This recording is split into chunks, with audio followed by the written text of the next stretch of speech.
really proud to welcome Nishtha back here to Austin with her latest film, Inqilab Dikheti, Farming the Revolution, which premiered in 2024 at Hot Docs and won the Best International Documentary Prize.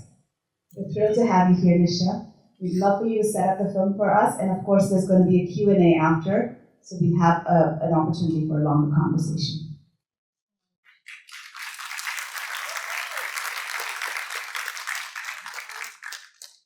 Just a few thank yous before.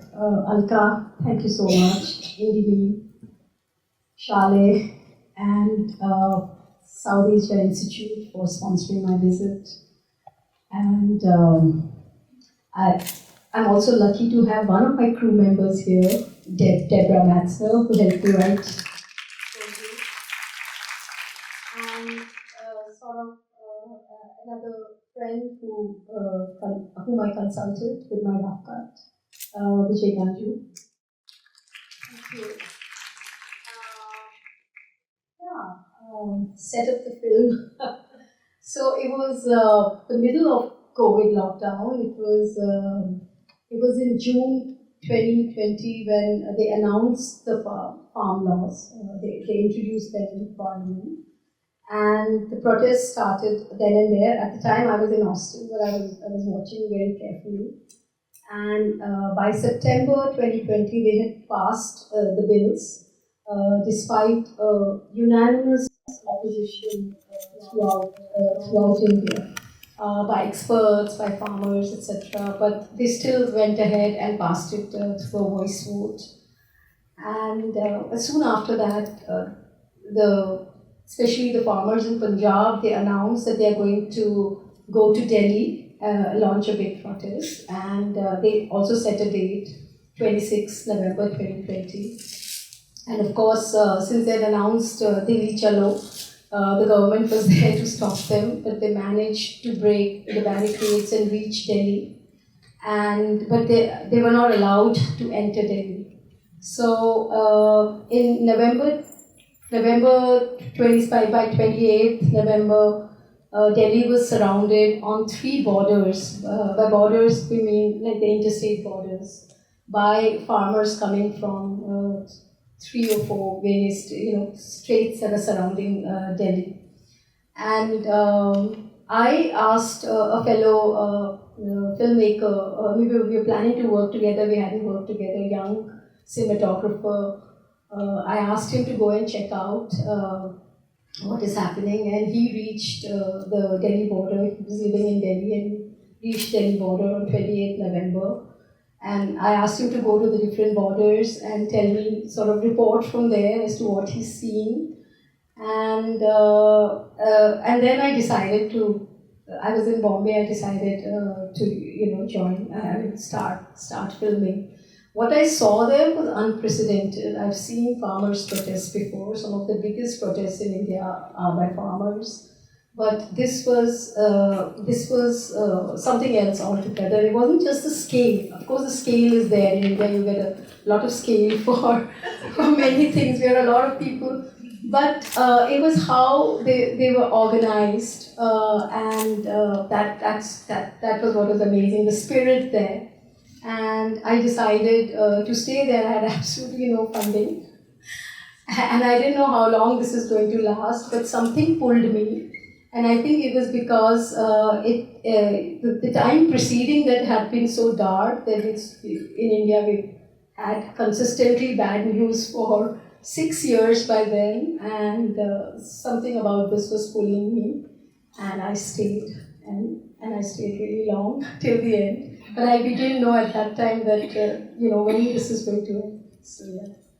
I thank you for coming and joining me in this journey. I'm looking forward to talk to you. Thank you, Nishtha.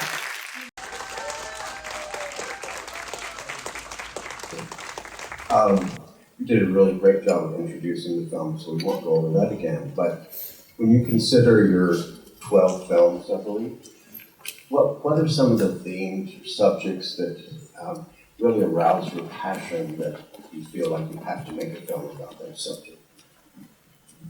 I mean, retrospectively speaking, Yes. I think it's always been sort of marginalized subjects or sort of invisible people, invisible workers in our society. I mean, I think when I look at my work, it's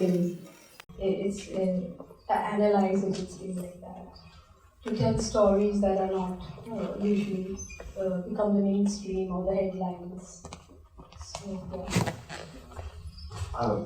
Could you clarify what, it seemed to me that the main laws being passed by Modi were an attempt to privatize the whole agricultural industry in that sense, to put it into the hands of those particular families, the Adani group, the Ambani family. If you remember last year's $600 million wedding, that was from one of those families. And they, to me, more than anything, they remind me of the Rockefellers and the Astors and the Vanderbilts of the 1890s in the US. Just conglomerates that have so much control. So what do you think was the impetus behind these laws? I mean, over the last 10 years, we've seen a lot of business go to some big business houses. And two of the favorites of the present BJP government are Ambani and Adani. So they also got the fury of the farmers. But I'm sure that if these farm laws were to come, were to come into action, it just won't be just these two corporate houses, although they are the biggest. And I mean, as they already have control of the airports, maybe even railways now, mining, electricity, internet. So these two houses have literally, they own, control India. And so what is the big area that is left? And that is agriculture. India is still predominantly an agricultural country. So they are looking at, 80% of the farmers in India are small farmers. They have small 2 to 5 acres of land. And so they're looking at these people who are independent producers and like, who needs them? And we can have all this land. So, which is already what has happened in most of the westernized, more developed countries. It's already happened.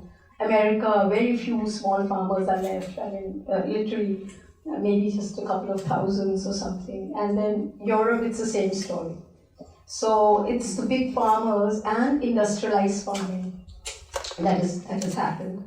So there is like a huge danger with that. And then there is the independence of the farmers, which I feel is the most important thing. And if the farmers weren't independent, they could not have fought like this.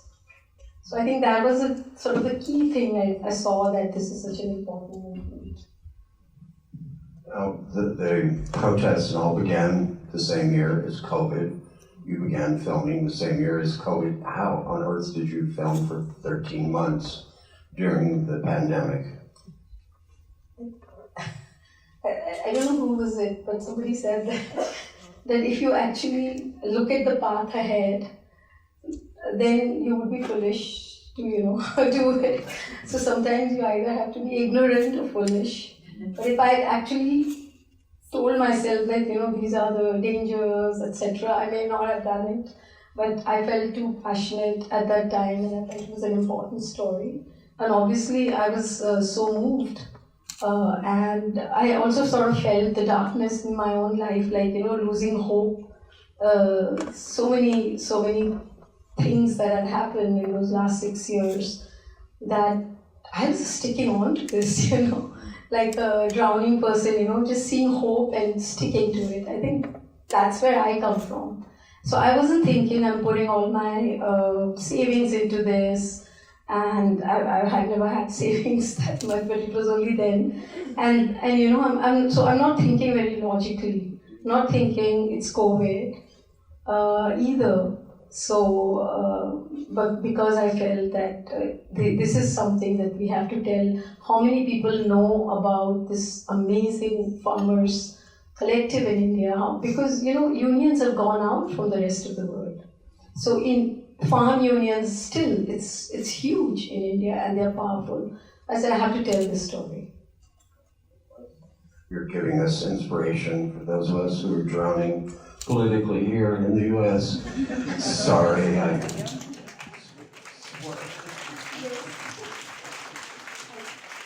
think we're all in the same boat now, so I really draw inspirations from the farmers, yeah. I understand you spent your life savings making the film because for 13 months you kept applying for project funding from others and no one was interested at the time. But there are plenty of logos at the beginning of the film now. So how did you finally get the interest of others to help fund the post-production? Yeah, it was, while I was shooting this film, I was writing applications, I was pitching, and there was interest, but not enough to give money. And the reason was that we don't know how long this will go on. And so as soon, I remember I was going to ITFA, it's one of the biggest pitching forums, and that morning when I was packing my bag, the Modi, he repealed the laws. So by the time I reached ITFA in Amsterdam, people were like, wow, you're so lucky. You were good, you were there from beginning to the end. And, but who knew that it was a chance that one was taking? So I realized then that people were now interested in the film because there was a beginning, middle, and an end. They were not interested in supporting you because they couldn't see an end. And that's really, it's really tough. It was tough to hear, but I'm glad that I managed to get quite a few funders and managed to recover my own savings, so all that is good. But it is, but yeah, it's in that sense it seemed pathetic that people would not want to see this film if the farmers had not won, because winning and losing is just like, it was, who knew that this would happen, right? So. For my taste, you seem to combine a number of styles of documentary filmmaking, obviously observational throughout, some cinema verite, just letting things happen, but you also have beautiful compositions all the way through, very poetic, colorful. The lighting that you use at nighttime, the natural lighting from the campfires and all of that. So there's striking images throughout. And then wonderful faces. I just love the portraits that you've scattered throughout the film. How would you describe your visual style? The cinematographer, it's his first feature documentary. In fact, my entire team was under 30. Because it was COVID time, and the people that I worked with, they would not come to Delhi and be there, and I couldn't afford them, frankly, because I didn't have any budget. So Akash had called me a few months ago when I was still in Austin, and he had said, I'd like to work with you. So we started working on a fiction script. And so when this happened, and I just reached Bombay, I asked him, I said, will you go out and check what's happening at the borders? And he did, and sort of starting from there, he became the cinematographer for this. And since we didn't have any money to hire equipment, we bought a camera, a DSLR, it's a prosumer camera, it's not even a professional camera. So we put it on a tripod, but we were sure that we have to have a camera that can shoot in the night, because it was a night time that people were relaxed and you can get these moments. I was not just at the stage or speeches. So that was very important for me, these human moments, the interactions, etc. So it was, it's just his eye and his compositions. I think they are like tableaus, they're beautiful. I think it's amazing. So I'm just fortunate. I've always worked with amazing camera people, and then again, this happened. And we didn't do it. I usually don't use lights. But here we sometimes had one flash, one gun, and that's it. It was very simple. People asked me if you had some kind of, what do you call them, gimbal. I said no, nothing fancy. I don't like that stuff. It was just everything was handheld or on tripod. was very simply done. We focused on our frames. And then of course there is grading, as working with one of the world's best grading artists. So that also adds to it, yeah. I think you told me that you started out with one editor and then switched to another, but in a sense, the final version we see is your editing. Yeah, I mean, we started off with one editor, then he had to leave because of personal reasons, and then that shortened our editing time. We worked with a second editor. But then our time ran out in France. I was editing in France as part of co-production. We had to edit there. But the time ran out and money ran out. And so I had to come back to India. And I edited the film by myself with a very young editor. But he knew Punjabi and he had followed the movement. So this was a very different cut from my rough cut. And yeah. But I usually do that. I often land up editing my film. I always do the last round to make it my own. Basically an editor, that's my core skill. So till I don't get my hands on it and make it my own, it doesn't happen. So yeah, this is very much my cut. And you created wonderful rhythms throughout. Yeah. And the music, it just was so inspiring at times. Even when I watched it at home alone, I have to admit I danced around the house with some of them, particularly with that one singer who was singing here. Amazing. The film opens with a religious reference to Guru Nanak, the founder of Sikhism. What are some of the elements of Sikhism that underlie this whole movement, would you say? Thank you for that question, because I think it was primary to this movement. It started in Punjab and led by a lot of Punjab leaders, although later on you had leaders like Tiket and others from different parts. As the leader explains in the beginning, he tells you 3 tenets of Sikhism, and the important one is to share your labor, the fruits of your labor. So sharing within the community is very much part of, it sort of defines the Sikh culture in a way. So, through community kitchens, etc., we know the langar culture, that's the community kitchen.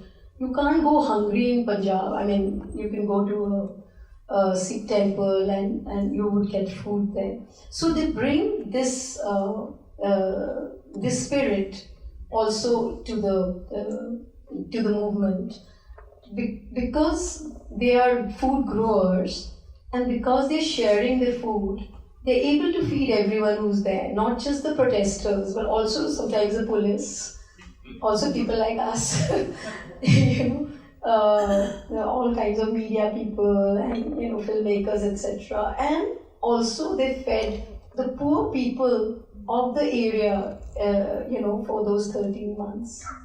Because these were such huge, like this one was on 40 kilometers, the one where the border that we were at, and there was Singhu border, and there was Tikri border, and so a lot of poor people who were there, they would come and eat here, because there was free food 3 times a day made by these farmers who were protesting. So when you see this, so the bread, I don't like to use the word weapon, but in a way it became that was their power, that bread is their weapon. So they don't need guns and they don't need arms and armaments to fight this battle. They are doing it with bread. And for me, this was such a huge message, right? So and in a lot of countries, people no longer grow their own food. They're so dependent, and they don't know the processes. They've never been to a farm. They don't know what's happening. So in a way, I felt that it was so important to know who our bread, who grows our bread, food. And to know that, because mostly urbanites do not know what goes into this or what difficulties they face. So it's very important to connect this. There's a lot of, in India especially, there's a lot of disconnect between the urban and the rural. So these were all the things that I felt would be very important to bring out in the film. Throughout the film, occasionally we see images of Bhagat Singh, the young man, 23 years old, I think, who was martyred, struggling against the British colonialists at the time. How does he fit into this narrative? Yeah, actually, I wanted to add to your previous question.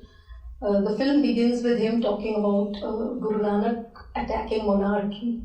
Earlier there was a belief that the God, the king, is a manifestation of God. And this is also what our dear leader was also trying to do, to portray himself, through the Ram temple, then Kumbh Mela and all these, these are all sort of part of the Hindu nation. And also to appear himself like a manifestation of God. So it was very important to begin with this, because there is an attempt to turn India into a sort of a monarchy, not kings, but a sort of singular leader and a singular religion. And talking about Bhagat Singh, so many of you may not know, but he's a very, very big legendary figure in India. He was hanged by the British during the British independence movement. He was just 23 years old. But he wrote several books, very important books. Why am I an atheist? Why am I not a Hindu? And he wrote about possibilities of revolutions within India, and he sort of gave recipes. He had read a lot while he was spending his time in jail. So at one point it felt at the protest that there were thousands and thousands of Bhagat Singhs. They were all trying to fashion themselves on their legend, on their hero. Although the film is focused on this mass movement, you did single out some characters along the way, not just the leaders, but individuals and all. How did you decide on those particular people? Yeah, it wasn't easy. With the girls, it was easy. When I met them, that interaction happened.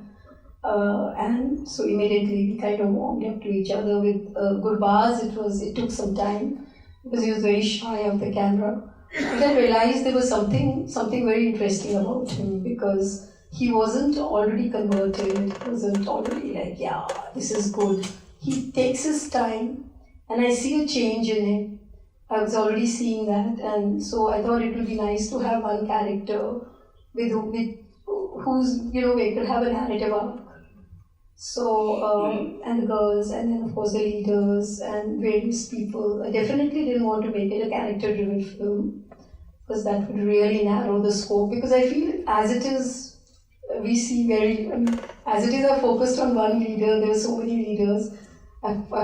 We see only 3, but there were around 40 leaders. When I take this film in Punjab, all I get is complaints. You didn't show us that one, this one, that one. So it was difficult. I had to choose. I knew that although I shot for 600, I was there for 135 days. I've shot for 135 days. I have around 600 hours of footage. I was thinking I'll make like a docu-series. But sadly, it remained a dream. Maybe later sometime. Because in India, we don't have any documentary funding. And no channel to show something like this. So but I have the footage. And sometimes I might make it into a docu-series. As far as reception worldwide, last year in Canada you won Hot Docs, which is one of the preeminent documentary festivals. The film has been shown in Kerala, I believe, and won an award there. Can the film be seen in other areas of India? I'm moving around with the film in India. Festivals and community screenings are happening, and it's all over the world as well. Yeah. All right, let's turn it over to the audience. We have maybe 15 minutes, I think, 10 or 15. Many other issues in India too. Is the message that you're portraying from this about patience and perseverance being picked up by other groups? Like, for instance, youth unemployment is a huge problem. Is there a movement to affect that? and other causes that could learn from this movement and carry it forward? Yeah, why not?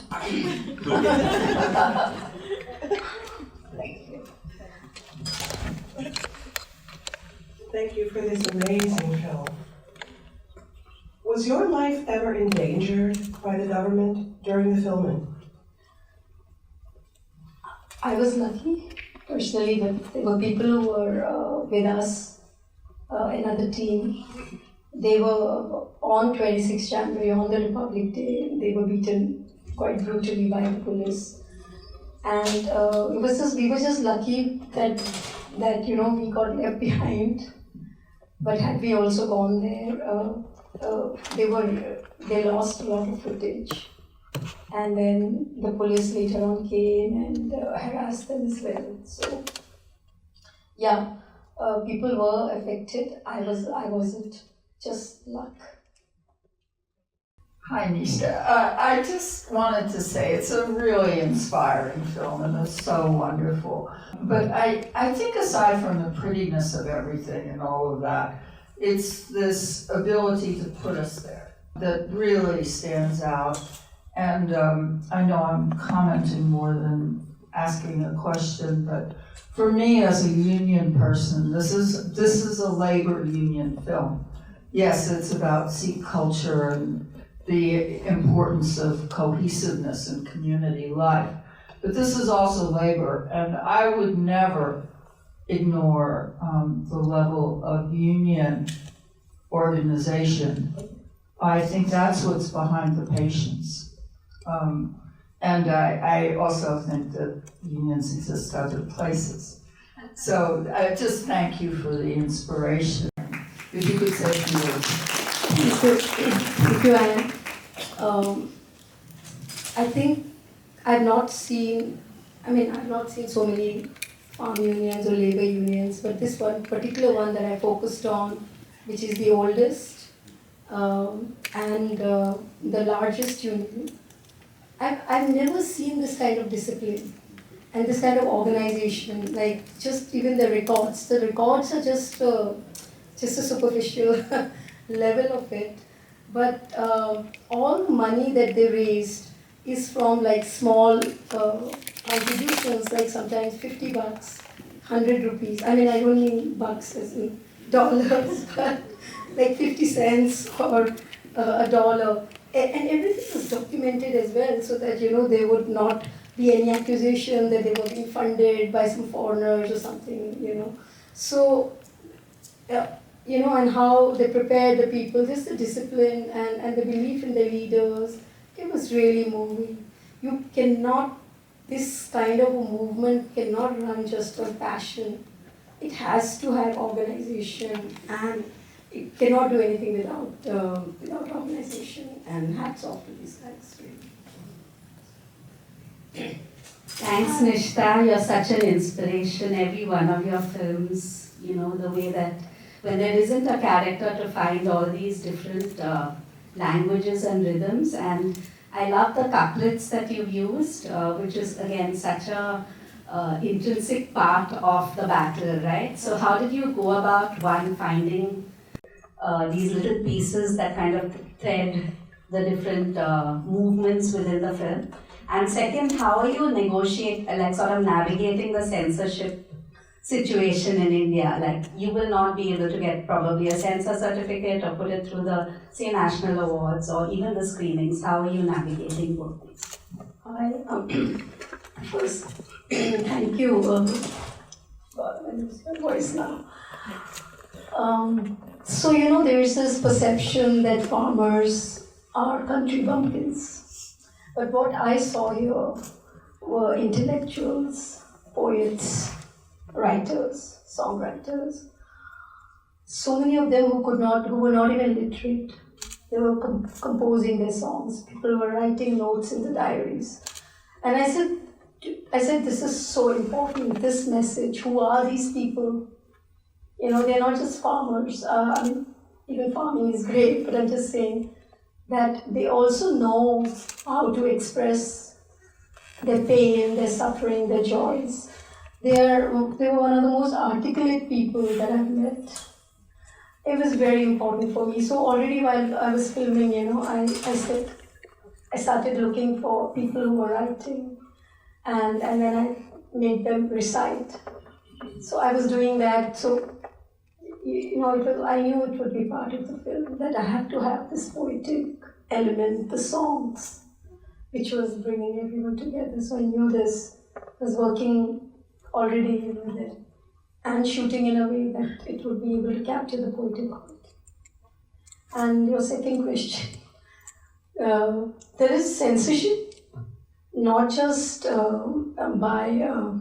obviously I won't be able to get any censor certificate, but even festivals are censoring. They don't want to show this film. So that hurts me much more, that people have become so afraid, and some people are still showing it. And but some big festivals haven't shown it because they're scared of the government. So that hurts because what we have is only the independent spaces now. Because this film can never get released in cinema houses, right? Because for that you need censor certificate. But I still want to bring the film to at least the villages in Punjab, Haryana, and Miriam has to help me do the impact strategy. Thank you. Thank you. Hi. Hi. I always struggle with this thought of, when it comes to the question of class solidarities in India, it is often faced and met with a caste contradiction. So my question is because these contradictions remain unresolved when we see such kind of class wins, which largely represents upper class consciousness, and not resolving the caste contradictions, which is the basic question that has been a main contention in the social movement in itself. So I would want to know your reflection of how this sort of class solidarity resolve, or it would help, because then if you don't solve the caste question, I think such wins are just it's a tokenist win, because it is not resolved, because it is the Jat landlords then going back home winning and exploiting Dalit labor, and when Dalits are asking for land, redistributive policies, so it often met in violence. So I would like to know your perspective on this. Thank you. You already seem to have a very strong perspective. I can add to it. This was not a caste struggle. It was a land struggle, and so it was not for the landless laborers. Although they also joined, a huge number of landless laborers also joined with their exploiters, so to say, right? Because they realized that if the small farmers are not able to have have their own land, then they'll be the first people affected, because they won't have anything. So exploitation also works in that in that way. The first people that would, if this happened, the worst affected would be the landless and the poorest. Okay, so they also understand where their benefit lies, and this kind of blanket statement that all the small farmers or big farmers, they are exploiting the Dalit labor, it doesn't work for me. But it is true. In fact, the next film that I'm working on is on landless laborers and their bid to get back land from the government, or the land that is supposed to be for them but is not given out to them. So it's helpful not to put everything into this blanket kind of an understanding, but to look specifically at people and then derive one's conclusions. So, but it's an important question about Dalit laborers.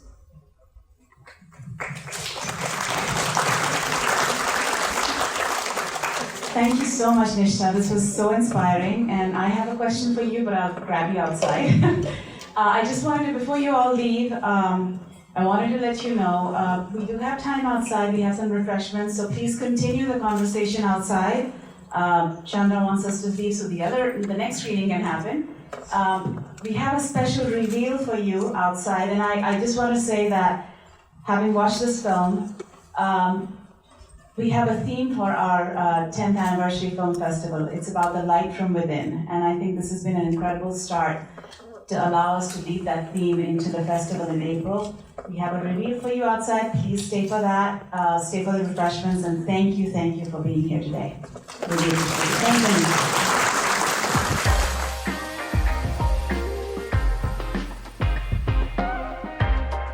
We've been to a couple of indie meme events before, and it's been a really good way to learn about alternative cinema in India, Pakistan, Southeast Asia.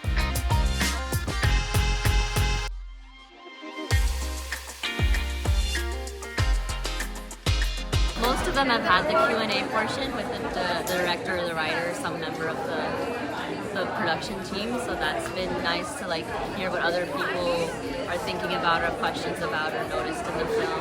I was particularly struck by her use of language, her use of poetry.